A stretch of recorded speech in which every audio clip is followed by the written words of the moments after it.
Welsh archives hold a vast collection of historical treasures, preserving moments across centuries. Let's explore two remarkable items, one from nearly 900 years ago and another from just a few years back. The oldest item, dated around 1138, is a grant from King Stephen to the monks of Much Wenlock.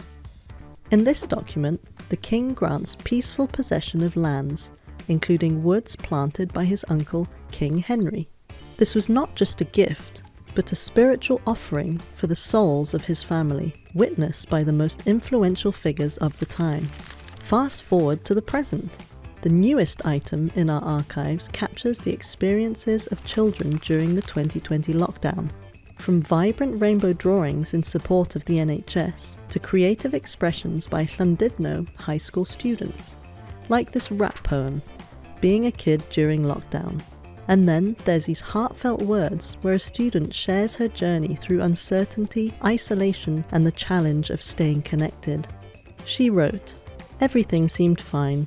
Everyone thought we'd get a couple of weeks off to do what we wanted. But then Boris Johnson came on TV and said it might last for a month or so. Me and my family went on walks and baked. But then we carried on in lockdown, and I thought it would never end. I wasn't talking to my friends, and I hardly had a sleep schedule."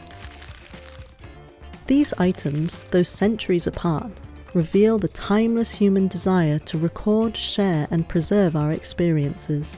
Archives are essential in capturing our history. To explore more and add your story to history, visit your local archive, because every story matters.